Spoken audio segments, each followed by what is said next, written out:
Welcome back to Tutorials by David. Want to set up Google Ads conversion tracking in 2026? In under a minute, I'll show you how to track purchases, signups, calls, and more. First, log into your Google Ads account. On the left menu, go to Goals, then Conversions, and click New Conversion Action. Choose what you want to track. For most users, website is the best option for things like purchases, forms, or signups. Next, name your conversion. Add a value if needed, and pick how conversions are counted. Use every for online stores and one for lead generation.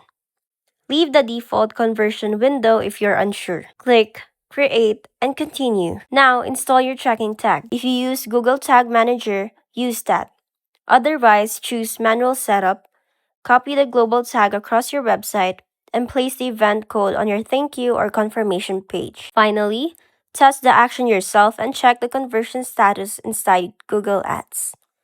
Once it starts recording, you're ready to optimize your ads using real conversion data. And that's it. Your Google Ads conversion tracking is set up for 2026.